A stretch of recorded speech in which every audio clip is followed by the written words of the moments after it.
still a lot of drinks that I ain't drunk.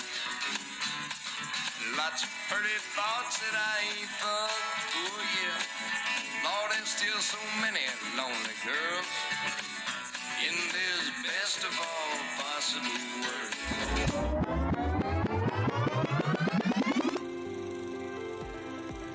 Welcome back to the NBA podcast, where each week we explore the side streets and rabbit holes around movies, books, and albums. In this episode, we discuss Kris Kristofferson's 1970 debut album, Kristofferson, and the 2008 movie, The Curious Case of Benjamin Button.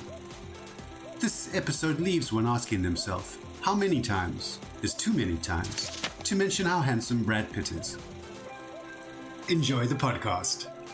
I am drinking my own rum. I think we should make a rule going forward that you only drink what you make. Okay, I think that sounds fair. Are you still making it and distributing it? Nah, so I'm on my last few cases, unfortunately. Might start up again at some stage. Okay. Because I started. Sorry. How did you? When did you start doing that? Recently or a while ago? Started in 2020. So I wasn't necessarily making it. I was outsourcing it to a distillery. Golden Ratio cool. rum. That's Golden the one. Ratio. Okay. Yeah, I'll send you some photos. Where were they? Where are they based? Well, that's the name of his rum. So that's the name of my brand. The distillery was out in Atlantic Hills in Cape Town. Yeah. Okay. Yeah. Cool. So I made 1,000 bottles, sold most of them now, but I mean, we are 5 years down the line. Yeah, rum keeps. Yeah, no, that it does. Drinking it now, it's going down singing hymns. Very good. Just a couple of blocks of ice or mixed with anything? Just a few blocks of ice. Nice. If you want to get absolutely direct without realizing, throw some ginger ale in, and you'll finish that bottle in a couple hours. Yeah. Nice. Yeah, I had a night like that recently with the dark and stormies a few months ago. Yeah. Captains and ginger beer, so not ginger ale, but yeah, it's juice. You just down it. It's ridiculous. Very nice. Yeah, no, it goes down so well. Yeah, big fan. And I recommend not going back to red wine after that. Yeah, no, absolutely. I will take your word for it. Yeah. Good times. Ginger beer is the last stop of the station. The good times, as Chris would say. Yeah, so I haven't achieved greatness with our movie tonight, chaps, but we'll see. It's all good. Sure Thorin hadn't watched any of the movie last week, and you spoke for 45 minutes on a movie you hadn't seen last week, so... Yeah, exactly. I'm going to keep my mouth shut this week. No, it's wonderful. Dave and I just sat back and watched. I sound like a cocaine fiend. I'm coming off a cold, I'm sniffing, and I'm talking at 1,000 miles an hour. You know what it was? But it was... Yeah. Was the cocaine? No. So, Dave, do you want to kick us off with your album? Sure. I've had the album for years, and I just think his voice is not amazing, but that's cool. That's very cool. But that's what kind of makes it. Album, and he crammed a lot on there. Yeah. 1969. Yeah, it's soulful. Cool. Something like that. Yeah. No, I'm glad you enjoyed. Dev, you knew it already, eh? So I knew a couple of his songs. The main one I knew was "Coming Down Sunday Morning." So I remember my dad playing it for me years ago, and I was like, "Yeah, I like the song. I resonate with it." Yeah, because there's many a time I've woken up and had a beer for breakfast and found my clean and sturdy shirts and lit up a cigarette and gone out onto the streets for a walk, So it was great. It was great to reconnect and actually play through an entire album with him. Great songs, really authentic and real. I think so. I sort of thought that it reminds me of stages of life, that not all of it, but because obviously he lived in England as well for a while. Kristofferson. He was a Rhodes Scholar. Is it Casey's Last Ride? I know. We're getting onto that. I mean, he was a fucking Rhodes Scholar. He wasn't just living in England. He was doing some impressive stuff. No, impressive. Yeah, Sorry. and he got an Oxford Blue for boxing. Yeah. Yeah. So, to get your blue for Oxford or Cambridge is flipping impressive. And You're he in the played top rugby 12 union. boxers at Oxford. Did he play rugby Correct. union? I didn't Yes, know in the He played union, States and where was it? and at Oxford. that. Jeez. That's just crazy. Yeah, they rescued the rugby club at in Southern California. What do they call it? Claremont College's rugby program, Yeah. which is now one of the top programs in California. So they reached top 8. So the club had sort of disbanded. I think it had been around since the 30s or something like that, but it had fallen into nobody was playing rugby union in the US anymore. And him and a couple of his mates rescued the rugby club.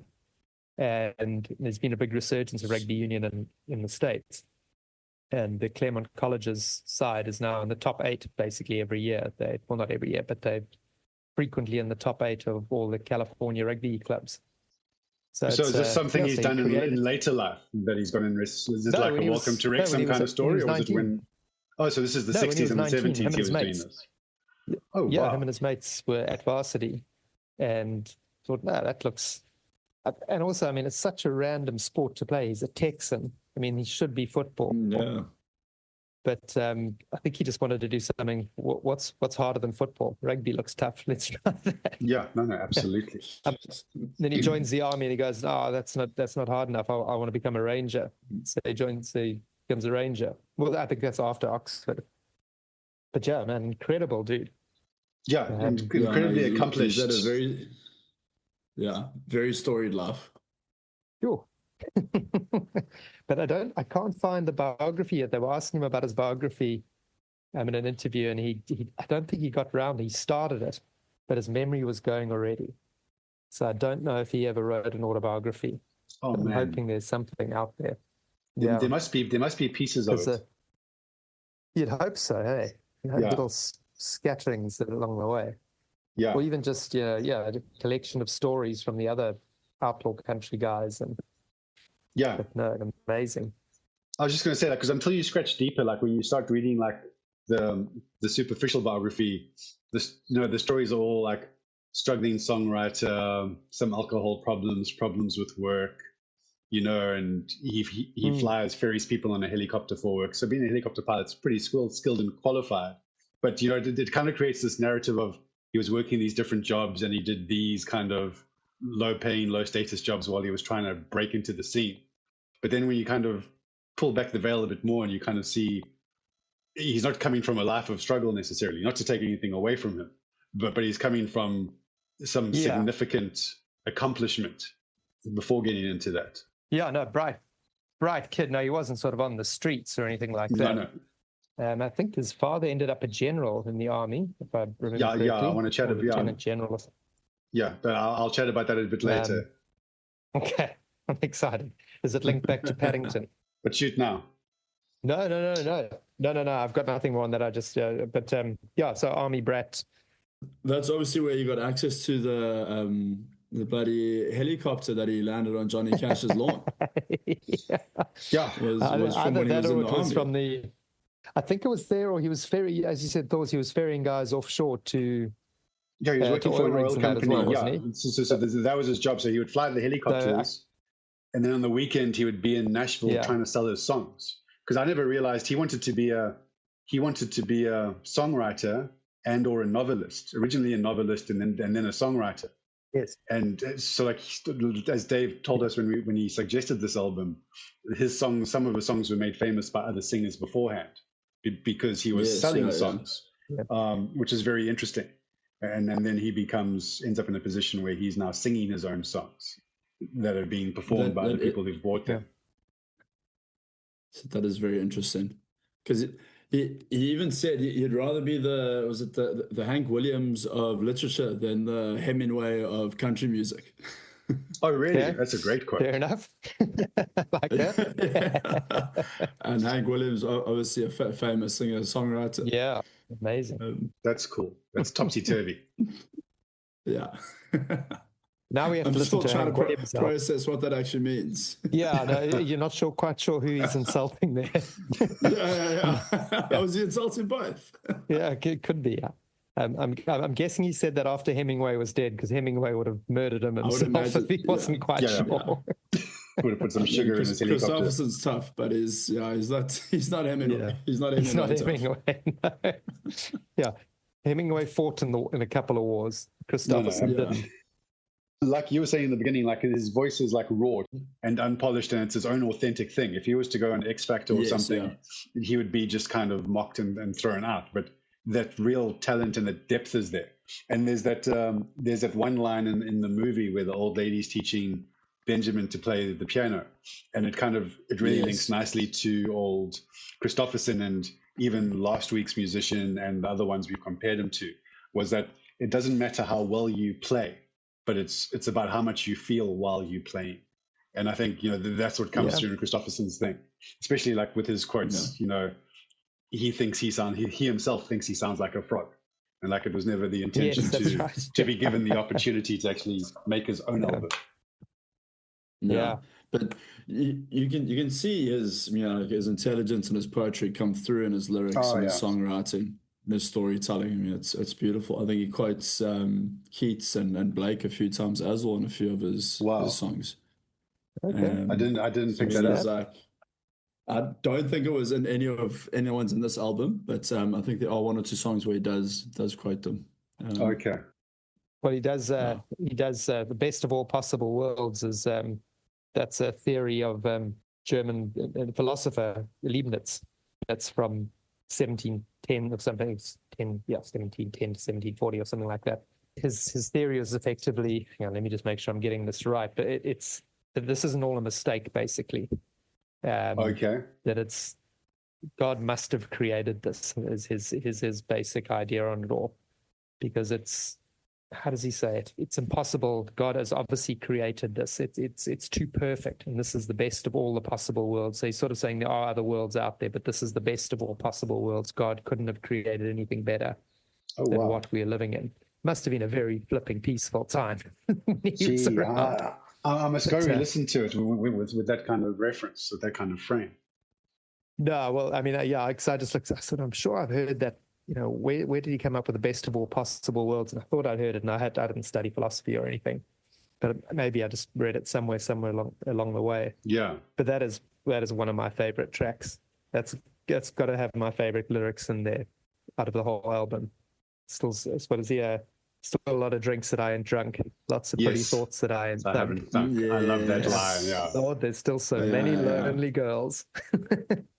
Fantastic. In this best of all possible world. Yeah. Lots of pretty thoughts that I ain't thunk.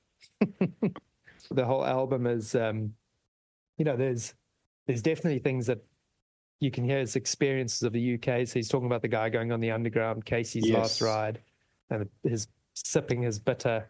So that's British. You don't drink bitter in California or Texas. And then, and that just the other side of nowhere. The big, that could be living in any cold town, but that sort of resonated with me from. So I know I mentioned living overseas a lot, but it was a formative time and all that. But you do have that, and he said sick of spending Sundays wishing they were Mondays, sitting in a park alone, because sometimes you're away from home. And like I was in a small town, it was flipping freezing, other side of the world. But, the pride of just the other side of nowhere, I'd gone over there to play rugby or whatever, and everyone's like, oh, there's this guy. But then you're sitting on a Sunday and you're on your own. There's no one to talk to. And you're going, geez, I can't wait for Monday so I can go back to work because I'm just sitting in a park alone, basically. Because you get there, if you live overseas, or you guys at varsity and all that as well, sometimes you're just going, right, Sunday, now what? Other side of the world from all my mates. What the hell do we do now? So he's telling stories the whole way through. It's not just catchy lyrics. And every track is a story. Every track is a story, and you kind of, when you realize that when you got that first kind of representation by like a manager when he was in the UK, like his thoughts were, it'll be good exposure for his writing career. So that was the attraction when he got represented by a manager when he was a Rhodes Scholar. And then, like you say, each of those stories, you then start listening to that album like this is a little anthology of little 100-word stories. And each one is a proper little story that you could imagine somewhere along the line there's a bigger story or deeper plot line that he's been playing with. Yeah. But that first song to beat the Devils also it's one of my best.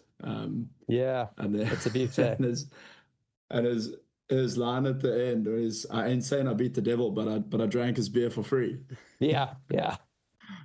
I love and that. and to me, kind of sums up, I would imagine, his kind of like philosophy on life. I think he's quite a deep, soulful guy. I think he's always kind of like searching, longing. I think he writes in the style similar to like the Beat Generation, Cormac McCarthy, and that type of kind of like American romanticism. On the road, on the American highway. Yeah. Longing, love, loss, and all that kind of stuff. And probably faced a lot of demons and dark times. He's like, "I'm not saying I beat the devil, but I drank his beer for free." Yeah. So I won that night, but he'll beat me tomorrow. And then I stole his song. Yeah. But at the beginning, he mentions John and June, and that's Johnny Cash. Yes. Isn't it? Yes. And then I think Cash was in and out of rehab. So I don't think, because I quickly looked back and I thought, I'm sure Johnny Cash was still struggling with alcohol years later than that. After 70. So yeah, because I think it starts off saying he came across a great and wasted friend of mine. Yeah, that's quite cool. I'm going to label my friends that as well. It's the great and wasted friend. The great and wasted. The Great and Wasted. That's one of our bands. Yeah, The Great and Wasted. The Great. That actually is a great band name, man. I was going to say, and then of course he dated Janis Joplin. That was all. Who then essentially covered his song and pretty much also put him on the map. Yep. Yeah, that almost launched. So that the album was Kristofferson, then he relaunched it, Me and Bobby McGee, because of her success with the single. I think that's the story. Sure. Is that right? Then she made it. So she had a number one with that in 1971. But Johnny Cash actually had a number one hit in 1970 with Sunday Morning Coming Down. Yes. I mean, he's been covered by Joplin, Cash, Gladys Knight, Al Green, Bob Dylan, Willie Nelson, Percy Sledge. Wow. All the greats. I mean, that's kind of better than an award. Johnny Cash. Yeah. Yeah, that's who do you write for? Dylan, Cash. Yeah. Just some of the greatest poets. Did you see? I watched the movie. So obviously, he was an actor as well. But I saw this film years ago. Pat Garrett and Billy the Kid, and it's Bob Dylan's in there as well. Yeah. But Kristofferson plays Billy the Kid, and then James. So this is just such an awesome cast. It's James Coburn, Bob Dylan, Kris Kristofferson, Jason Robards. You'd recognize his face. Then Slim Pickens. Do you remember Slim Pickens? I love it. It's so good. It's such a great name. But he was the last movie I saw him in was Blazing Saddles. Oh yeah. But that movie was Dylan wrote Knocking on Heaven's Door for that movie. Oh wow. Shit. Yeah. So opens Mama Take This Badge from Me, because he's playing a lawman. Oh wow, okay. Yeah. You're like, I'm knocking on heaven's door, because Billy the Kid's probably about to blow his pip off. Yeah. Oh, okay. So, there we go. Hey, very good. I'm glad you lads enjoyed the album. I think it's it's just one of my some of those songs just stick in your head forever. No, absolutely. So I found some links to our first episode. There's a link to the movie from the first episode. He released his album in '69, I think, but in that year that it was being released, he joined a movie production in Peru. So in 1969, just before his album, he went to Peru to work on Dennis Hopper's directed and Dennis Hopper's starring movie called The Last Movie. Now, The Last Movie is probably a proper fever dream, and the movie is all about a production company making a country western in Peru. and Hopper plays a stuntman. And what happens is someone gets killed in the stunt. Hopper leaves the production, marries a local woman. I think she's a local prostitute, and things start to disintegrate. But what happens is the local indigenous people create a cargo cult. So, you know, like those cargo cults that witnessed the planes landing in the Pacific, and they started worshiping planes and kind of emulating the activities and marching of soldiers as like a religious ritual to get the gifts from the gods. So in this movie, the locals create a cargo cult where after the production's gone, they create a set in their village and they make cameras and stuff out of twigs and bushes. No. But the violence from the cowboy movie, they use real ammunition and it's real violence. So it becomes this kind of this complete nightmare with this cargo cult. But so Peru's the obvious Hannibal Holocaust, bro. I was going to say Cannibal Holocaust. But who else was part of a cargo cult? Aunt Lucy and Uncle Pastuzo. So I found an article from the Hollywood Reporter in November 2019 reviewing the first Paddington movie. So it says here so in case you've forgotten it, because I'm sure you guys have watched it, where the original book was content to merely tell the reader of the hero stowaway from darkest Peru who was raised by his aunt in the home for retired bears, the film shows us more. So first, the show has a mock newsreel that unfolds how Paddington's Aunt Lucy and Uncle Pastuzo met a mysterious British explorer. And then they saw him eating marmalade, and they cargo culted them, or had a cargo cult scenario of emulating his activity. And he left a gramophone behind, which they used emulating him, and they learned English and how to speak it properly to the gramophone. So that's a very tenuous link, but I think it counts as a link. No, that's 100% a link. Yep. There we go. That is wild. Paddington is the root of it all. Yep. Yeah, so it's a very good album. I'll have to explore it more and look for some of his movies, I think. Yeah, I think it's there's not a lot of new stuff, but yeah, I mean he's good. Oh, he's passed away, so there can't be too much new stuff. No, not a lot. One would be surprised. Yeah, you're gonna teach me about a movie. So I never knew it was based on a short story by old Fitzgerald, who wrote The Great Gatsby, and apparently like he had a penchant for that period of American history, the kind of jazz time, and it was a short story. And you can get the short story, you can get it on the internet for free and read it, and it's quite different, but the key concepts are there in terms of the reading in reverse.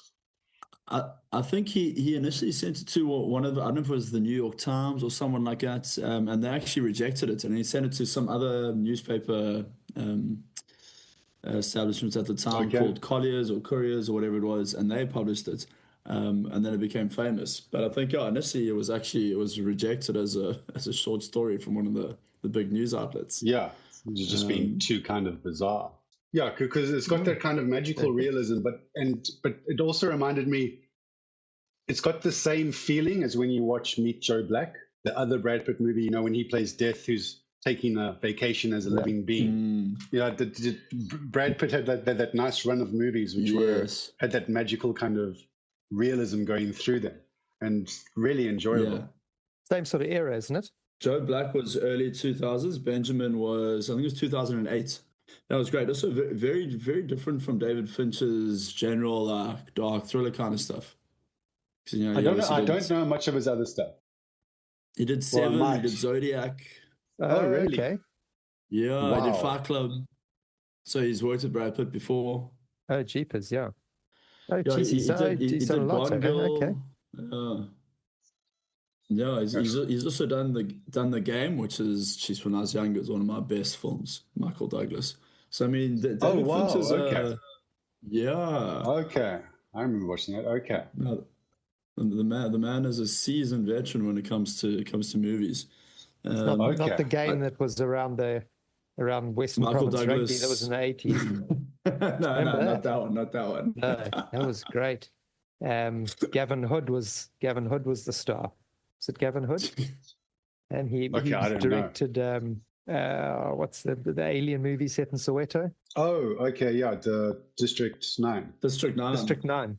Yeah. Yeah, he was the director of that, but he made his name as a fullback for the Western Province rugby team in the 1980s show The Game. Oh, no way. Oh, SABC. Yeah. Okay. Before your Jeez, time, eh? Dev. Definitely not your genre of things to watch at that age, Thors, because you only got your rugby ball and jersey this year. So, Yeah. No, I'm a late bloomer.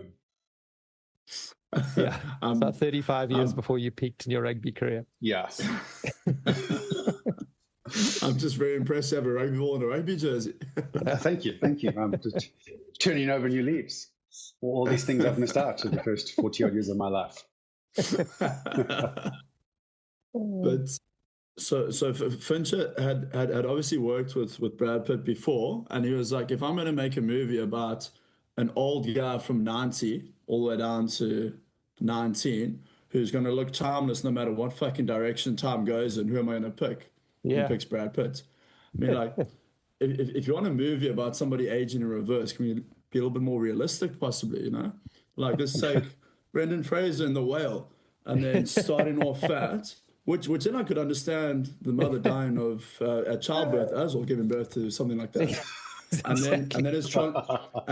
then his beautiful transition in his training regime to George of the Jungle, you know? Now we Oh, wow. There we go. Yeah. But if you go past George of the Jungle to Encino Man, California Man, when he's actually prehistoric. There you go. I like that. He's actually going through the ages as well, Yeah. not just aging, going through the ages. Reverse evolution. exactly. Stone Age. And there were also one or two conversational shout outs to the first and third episode. I'm losing track. When you first meet OT or Mr. OT, the pygmy, when Benjamin's like a young boy, but she's in the old man's body at that point of time. And you can hear Mr. OT telling his story to the residents. And he says, like, I was married 5 times. My first wife and I, we were captured by cannibals, and we had to escape by crossing the river. But she couldn't swim, so she was eaten. Okay. So there's the link to the cannibal holocaust from Devon episode 1. And then to episode 3 with Black Mamba Man, she's like, my second wife stood on a snake and she was bitten and she died. You know, so like his experience was like, I was like, oh wow, there we go. We got links to the other episodes right there. Thank you. You know that man's a South African actor. Okay, I didn't realize that. Yeah. But he's also based on a real character, which is yes, that's a historical fact. You're saying so. Him and the guy got struck by lightning, and the guy who got struck by lightning 7 times. And I think what I like about that story and why I wanted to watch it again was that it's got all these little nuggets. You know, it's got its like main plot through points, but in some ways it's, and I'm speaking out of turn, but almost like the writer of this version had these little nuggets of history that really appealed to him. And he used them as these little waypoints throughout the story. Because you could have quite happily had the story without, we spoke about economy of ideas and words last time. But you could have quite happily had the story without the pygmy, who's based on a real pygmy who we can chat about just now, and without this other guy and without the salvage. But it wouldn't have been as this magical realism, but using real historical events to kind of populate that magical realism. So interesting you should mention that. Do you know that writer that did Curious Case of Benjamin Button? You know he was also the writer for a lesser-known film called Forrest Gump. Was he? Yeah. Because that's got that same kind of feel of taking those historical nuggets and building a character like the invention of jogging and all of that stuff. Exactly. Eric Roth.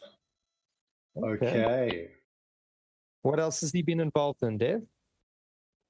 American screenwriter. Oh, there we go. Munich. Wow. So he was a screenwriter. Killers of the Flower Moon, Forrest Gump, Curious Case of Benjamin Button. The Star is Born in June. And there's a link for you back to the album because Kris Kristofferson was in one of the remakes of A Star is Born. Really? Oh, yes, he was. Wow. With, who's he in it with? Barbara Streisand. Yeah, that's pretty cool. As a screenwriter, he follows a similar structure. You have like the narration throughout the film as well, historical points and plot points throughout the movie. It's very cool to see. Yeah.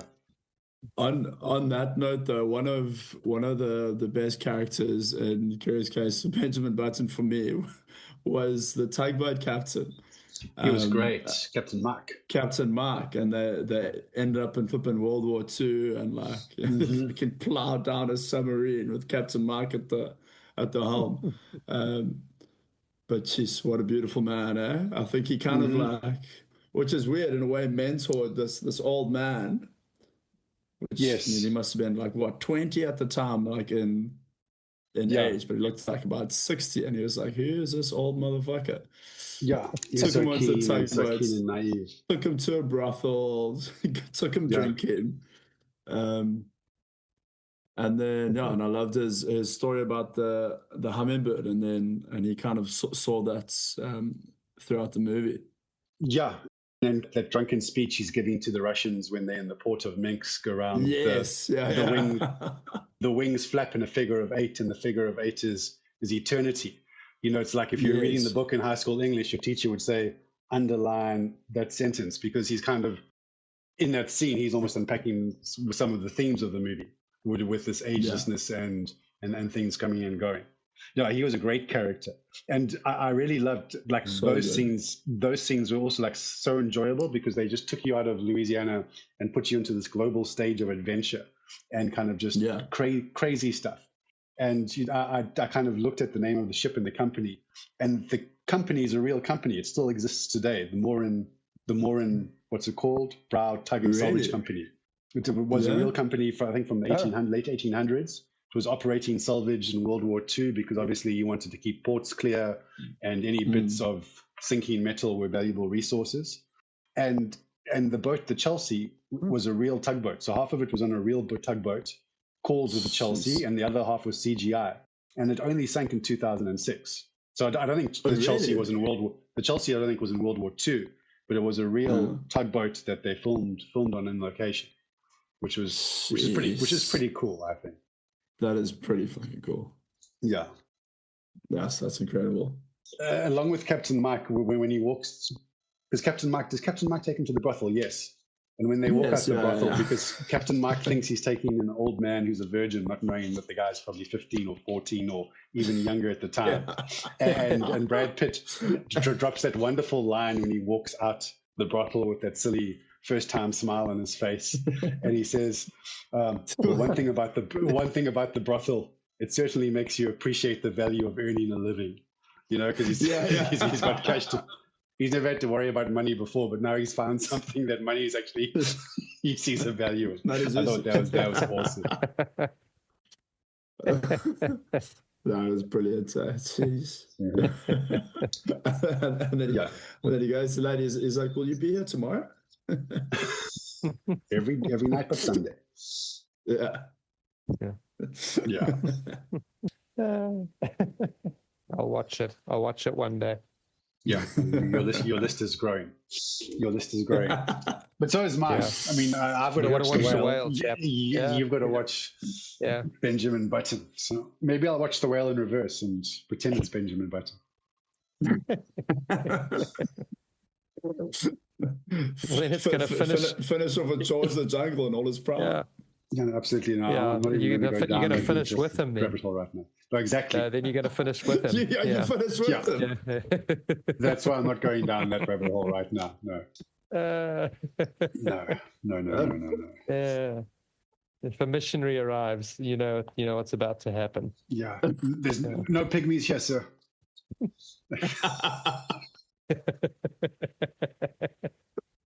Not on Sundays.